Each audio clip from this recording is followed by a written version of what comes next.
Now, this is the story of my big job. It's a story that has a lot of twists and turns. This occurred during a time of my life when I was doing a lot of other things. We were putting a porch on the house, for one thing, and I had bought a new R1 motorcycle, but I wanted to go to VSC this year and I wanted to build a plane. I chose the big job, and this is the story. Now, one thing, a big job is a relatively easy plane to build if you build it in one piece. When you make a full take apart plane, a little more complicated. And I had to think through how I wanted to do that.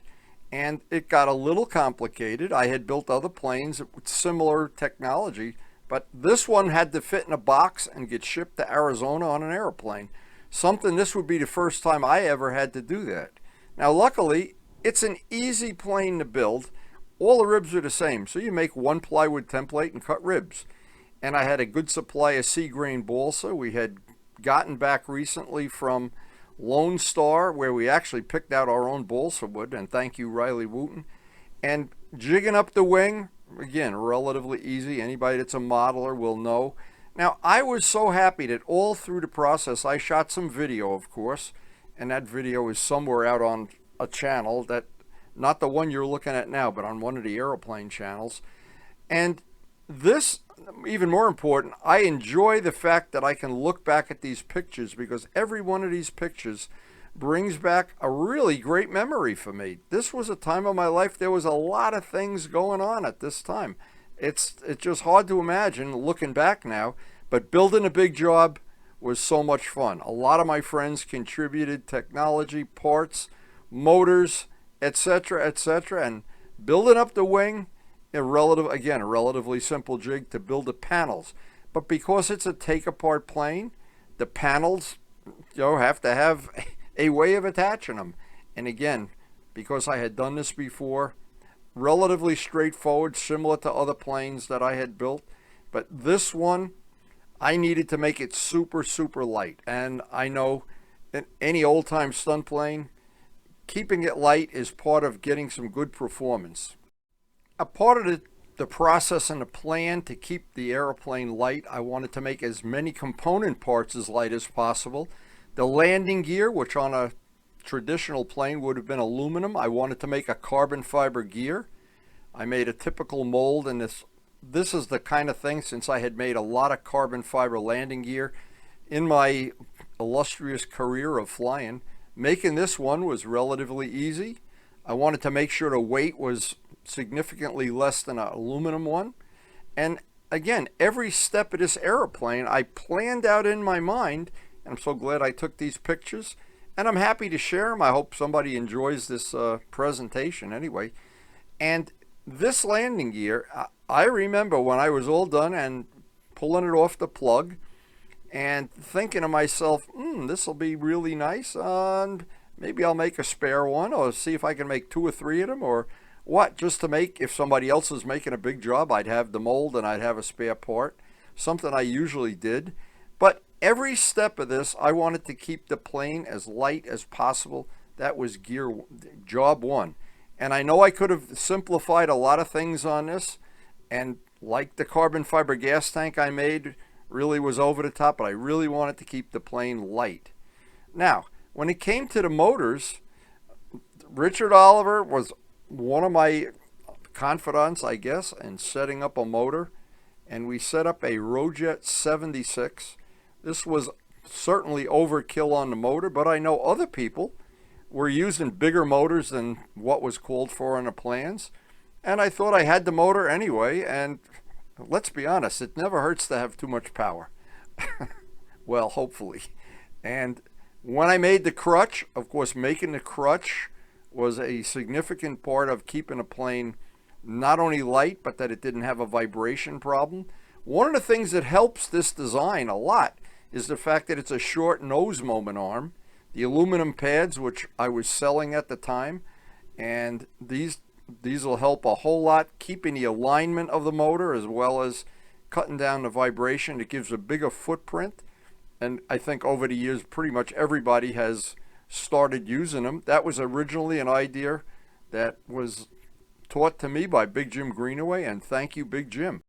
Now, as I laid out the crutch for the engine, and of course, this is, I call it Big Jim technology, but I'm sure he gets the credit for a lot of the engineering that went into this. The thing that I was looking at was I wanted to even save more weight up in the nose of the plane, since the engine would be heavier than the traditional engine that the plans called for. One of the things I knew I could do was make a carbon fiber fuel tank. And that's what I did. And that, at the time, I was making full length 6 and 7 ounce carbon fiber tanks. So I made one a little bit shorter, a little bit different shape. Again, it's still in the airplane today. Now, and I'm going to, at the end of this, hopefully be able to tie this all in. But that carbon fiber tank, actually all the years I flew the plane, was fine. It held up fine. Sometimes these tanks get soft with after 3 or 4 years, and you never know. But because they're made with EPON, and getting a nice strong nose construction, 16th plywood doublers, because I knew the tank would not be part of the structure. The tank, a carbon fiber tank, basically just goes along for the ride. It doesn't absorb a whole lot of vibration, that's for sure. Again, for me, these pictures just bring back wonderful memories. And as I look at how this laid out, and I tried to photograph the whole construction, especially how I did the take apart wings and the take apart body, because I knew there might be somebody somewhere down the road that wanted to emulate this, and you could pick up some of the information on this, assuming that this worked. And this did work. It held up fine. It transported fine. It actually got back home without a scratch. And so this, I consider that to be a pretty good success. I flew this in local contests and at Brodax over the years, and of course at VSC. And that little system of the take apart wings, it's kind of self-explanatory to anybody that's a modeler, that worked just fine. And they're all aluminum tubes, and I don't think it needed to be any stronger than that. I don't think it had to be brass or steel or anything. The aluminum held up fine. And getting the alignment, of course, that's the tricky part. And once you get the 2 wings on, and making sure you have a flat glass table to jig everything up and get it all into neutral. And I was lucky enough to have that really good glass table my whole life that John DeTavio gave me.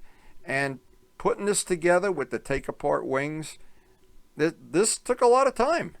Again, I'm glad I took the pictures that I did, and glad I can share this information in this elegy. But it's a great story. Building a model, I wish I had a photo show like this of every model I built. And when the model is like 12, 13 years old, like this one is, what happens is you look back and you say, wow, every one of these pictures brings back a memory that that was actually that time of my life. And it was just building this model. I've enjoyed building every model I've ever built, but this one in particular was just a lot of fun. And I was sharing technology with so many people at the time, and people contributing ideas. Dave Midgley had some great ideas, and it just was a priceless time of my life. Now, looking back, again, the trickiest part of this whole build, it's a relatively simple plane to build if you don't build it take apart. But I knew this had to go in a box to go to VSC. And then covering the wings, bringing them up into silver. Now, there's a significant thing. When that little thing there is just a handle to hold it while you spray paint it. Sanding out every one of the coats of silver, I was really careful to get the finish as light as possible, because I had a picture in my mind of what I wanted the paint job to look like. I had just bought a Yamaha R1. I was painting some custom parts I made for it, and I had some leftover Yamaha blue, racing blue, that has a little bit of metallic and a little bit of pearl in it. And I wanted to use that paint in the final finish. And the way it worked out, I didn't really even plan it this way. I wound up having a motorcycle and an old-time stunt plane that matched. And I thought at the end, I didn't plan it that way, but it came out that way, and it was pretty cool when you lay them out in a driveway together and do a photo shoot. We have some photo shoots at the end and some pictures at VSC. The take-apart fuselage, trickier than you think it is. You've got to always make the little tubes to access the screws, and every single part of it just made it a little more complicated than building a one-piece airplane. Now, I even went so far as to put one of my bell cranks in. That's probably overkill, but I figured overkill is better than underkill. And in the end, it turned out that the plane was a great flying plane. Even to this day, I think it's a very, very competitive old-time stunt design. And it's fun to fly, and I guess that's the test of everything. And carving up the wood, and we had some great wood. We had the year before, we had gone to Lone Star in Texas and hand-picked our own balsa. That worked out so well, it was unbelievable. And all of the wood on this plane was really prime wood. And it is, even to this day, it is one of the lightest ships. It's the lightest old-time stunt plane I've ever made. And it's every part of it is hollowed out and lightning holes, and there's carbon fiber reinforcements in spots. And I really went overboard on trying to keep the plane light. Now, the reason is I knew putting that Yamaha blue on, that paint job was going to be a heavy paint job. And I wanted the paint to be concours quality if possible. I had some ideas what I wanted the design of the paintwork to look like. I wanted the cowling to be just as nice as possible and authentic looking. I didn't want it to be a lot different than the original model. And I spent a lot of time making a cowling of this plane. This as I look back at the pictures, I remember a lot of hours of carving and sanding and taking video and taking pictures. But in the end, again, that's the whole thing. In the end, the plane came out great. And I loved every time I flew this plane. I just thought it was worth every minute I spent, hundreds of hours that I spent building this, hollowing it out. Again, that was one thing over my modeling career I got pretty good at doing, is carving and hollowing balsa wood. Now, one of the things I skipped, and I probably shouldn't have, is because this was built in the middle of a winter where there's snow on the ground. I could have made a mold for a carbon fiber cowl. I had done that for the Nobler that I built. I was selling carbon fiber cowls to people. And I could have done that, and I said, I don't know why I didn't do it. Maybe being lazy is the answer. But that's the one part of the job. Maybe I could have done that and made the plane a little cooler, but the way the cowl worked out, it just was fine. You can see the little carbon fiber reinforcements before it cracks. Always a good idea to reinforce it before it cracks. That's the whole trick in a nutshell. And I had learned that many, many times in the past. Having those little carbon fiber reinforcements worth their weight in gold. And again, looking back, great memories. My modeling career, all the time I carved and sanded wood, I look back and I think, wow, that's a skill. Once you develop it, I've used that to make custom motorcycle seats, parts, fix carbon fiber things. A great skill to develop. One of the things that is an absolute true thing, and after you've built a take-apart plane, you realize, wow, a one-piece plane, the one area you get killed on is painting it and laying out masking tape and putting the clear on and on, and then, of course, the buffing. Well, when it's a take-apart plane, you save an awful lot of time. And in this case, I took plenty of pictures along the way. And buffing the parts out, you can put a part in your hand and sit and watch TV. And everything here was buffed by hand. And again, I had used up the Yamaha blue that matched the bike I just was making custom parts for at the time. And I wanted to take pictures indoors, outdoors. This is where I really went crazy. I just really wanted to have pictures of this before I flew it. I always have that thing in my mind. You know, if something happens to it before you fly it, you want to at least have some pictures to remember it by. And I went crazy, and now I'm glad I did. I'm glad I have all these pictures, and I'm glad I'm able to share them. Now, being old school about this, one of the things I wanted to be able to do on a very quick basis was take the plane apart and put it back together, not lose the screws, make sure I had all the right tools I needed to do it, the long Allen wrenches and things. And I wanted to make sure I did not paint myself into some kind of a corner here where I'd get the VSC and not have some of the screws to hold it together or whatever. But anyway, the way it worked out, it all worked out fine in the very end. And I did a couple of dry runs of taking it apart, putting it back together. Here, there's snow on the ground in the back here. I was laying out the planes in the driveway, doing some photo shoots and taking pictures for friends. And it just turns out that this was a really cold winter.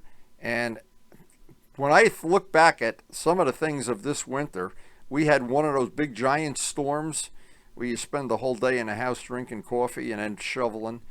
And this plane got me through a tough winter.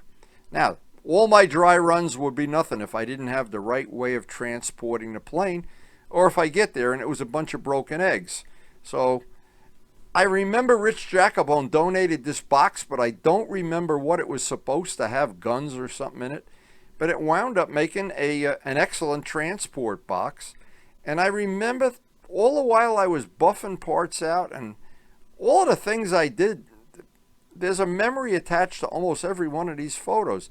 Carving the wheel pans, and all the little things that go, the carbon fiber tank, all of the little take apart features, the cockpit. The plane even has a nice cockpit. And that is the part of modeling I enjoy, the detailing. The little tribute on the edge of the rudder to my late pet Chicky, the Baltimore Oriole, and all of the pictures I would have, so in the future I could look back and remember what a winter this was, and how many people were so instrumental in helping me. I don't want to leave anybody out, but thank you to everybody. And all of the final, one of the things I did just before we left for VSC, I did a final sand out of the paint, a final buffing by hand. I wanted to have the plane really, really as good as I could make it when I got there. And I was so concerned because this is the first time again I had ever put a plane in a box and put it on an airliner. So I was a little gun shy there, to be perfectly honest. And the lettering worked out nice. Now what this lettering has, it's got big job and my AMA number, which make it legal on the top, but on the bottom with the same lettering font it says thanks Karen. And when Karen saw that for the first time, she had a tear in her eye. And this was so worth it. So I also think, and there's that thanks Karen on the bottom. I think that's pretty cool. She thought it was cool, which is the main thing. And again, the box, that worked out great, better than I thought it would. There was some strict measurements on that box that, needless to say, you got to work around. Here's the take apart features. And I'm so glad I took all these pictures, because here we are all these years later. And looking back at this has made my day complete. Editing down this video and checking out all the pictures. And I would highly suggest, if anybody in this day and age has like I have, a love of nostalgia, if you're building a plane, sit and click off some pictures and just put them on your computer. And years later, you'll look back at them and you'll say, wow, I'm kind of glad I did that.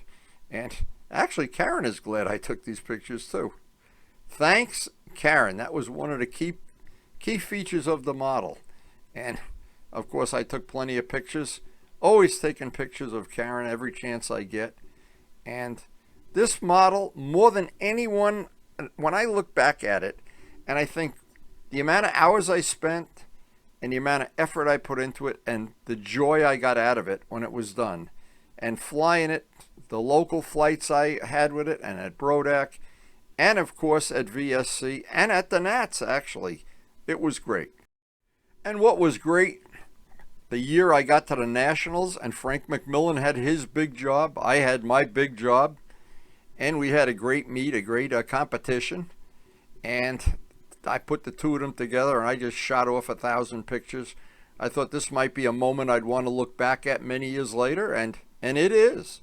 And this was really fun. We hung out, I remember Frank and I hung out at the Old Time Stunt Circle and waiting for our turn, and the weather was kind of iffy, but we had a great competition. So many people were flying Old Time Stunt back then, and needless to say, that's the beautiful part about everything about modeling, is the friendships you make along the way. And ultimately, Frank did win. Congratulations. But I'm sure He had as much fun building his big job as I had of building mine. I hope you enjoyed the video. If you did, hit the like button, please. And thanks, guys, so much for watching. More videos are on the way.